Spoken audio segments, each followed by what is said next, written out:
رب العزت نے فرمایا ہے کہ ان حرمت کے مہینوں میں خاص طور پر اپنی جان پر ظلم کرنے سے بچو۔ ہمارا لائف سٹائل کیا ہے؟ ہم اگر دیکھتے ہیں کتنے سال عمریں ہو گئی، 40 ہو گئی، 45 ہو گئی، 30 ہو گئی، چلے 20 بھی ہو گئی۔ 20 کی عمر سے ہی انسان کو صحیح چیزوں کے مفہوم سمجھ لینے چاہیے، لیکن ہماری اتنی عمریں ہو گئی ہیں۔ ذرا سوچئے کہ کس سال ہم نے حرمت والے مہینوں کے آنے کا احساس اپنے عمل میں اجاگر کیا۔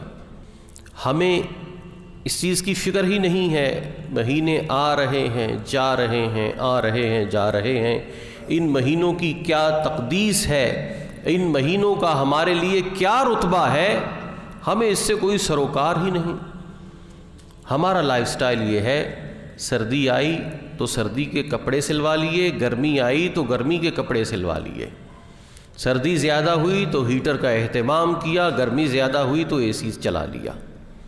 یہ ہمارا لائف سٹائل چل رہا ہے سال ہر سال سے، لیکن ہم یہ کبھی نہیں محسوس کرتے کہ اب جو مہینہ آ گیا ہے یہ اللہ کے حرمت والے مہینوں میں سے ایک مہینہ ہے، اس کے بارے میں ہمیں اب کیا کرنا ہے، اس کے بارے میں ہمیں کیا سوچنا ہے، یہ ہم نہیں سوچتے۔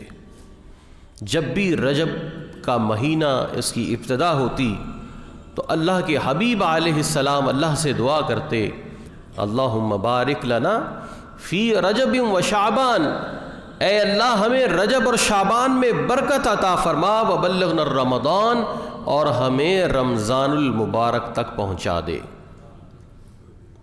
رمضان المبارک تک پہنچنے کے لیے دعائیں 2 مہینے پہلے سے اللہ کے رسول فرمانا شروع کرتے۔ حضور غوث اعظم رضی اللہ تعالیٰ عنہ فرماتے ہیں کہ رجب جو ہے یہ بیج بونے کا مہینہ ہے۔ رجب کون سا مہینہ ہے؟ بیج بونے کا مہینہ ہے، اور شعبان اس کے اگنے کا مہینہ ہے، اور رمضان المبارک اس کی کٹائی کا مہینہ ہے۔ اب ہم اگر رجب میں کچھ بوئیں گے نہیں تو ہم رمضان المبارک میں کیا کراپ لیں گے، کیا کاٹیں گے، کیا فصل ہمارے لیے تیار ہوگی؟ رمضان المبارک میں نیکی کرنے کی توفیق کا معاملہ آپ دیکھیں عمر کے ساتھ ساتھ ٹھنڈا پڑتا جا رہا ہے۔ اس کی وجہ کیا ہے کہ جس وقت بیج بونے کا موسم ہوتا ہے ہمیں اس موسم کا پتہ ہی نہیں چلتا۔ بارشیں ہو گئیں، زمین نرم ہو گئی، کوئی کسان اگر اس میں بیج ہی نہ لگائے تو جون جولائی میں اس کے لیے گندم کیسے تیار ہو جائے گی؟ نہیں تیار ہوگی۔ دانا اور عقل مند کسان وہی ہے کہ جو بیج ڈالنے کے مہینوں میں بیج ڈال دے۔ تو یہ خبردار ہو جائیے کہ رجب المبارک بیج ڈالنے کا مہینہ ہے۔ اللہ تبارک و تعالیٰ کے حضور نیکیوں کے بیج ڈالیے، عمل کی کھیتی میں بیج ڈالیے نیک اعمال کے۔ جب ہم ابھی عمل کی کھیتی میں نیک اعمال کے بیج نہیں ڈالیں گے تو رمضان المبارک کی رحمتیں بھی خاص طور پر ہماری طرف متوجہ نہیں ہوگی۔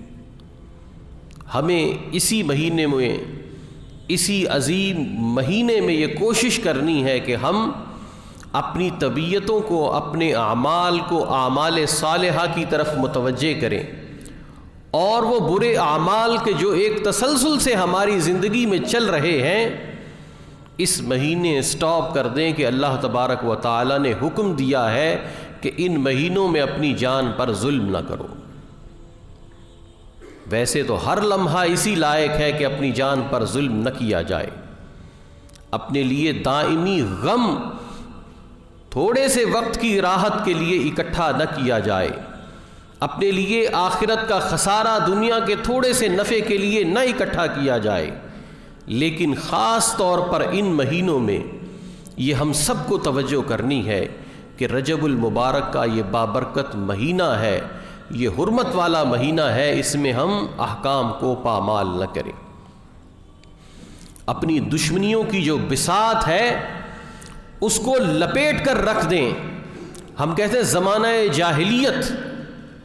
زمانہ جاہلیت میں جو لوگ جاہل تھے وہ بھی ان مہینوں میں اپنی دشمنیوں سے باز آ جاتے تھے، لیکن آج ہم اتنے پڑھ لکھ کر نبی کی امت ہو کر ہم ان مہینوں میں بھی اپنی دشمنیوں سے باز نہیں آتے۔ تو ہماری حالت اس عمل کے اعتبار سے ان زمانہ جاہلیت کے عرب لوگوں سے زیادہ جاہلانہ ہے کہ نہیں ہے؟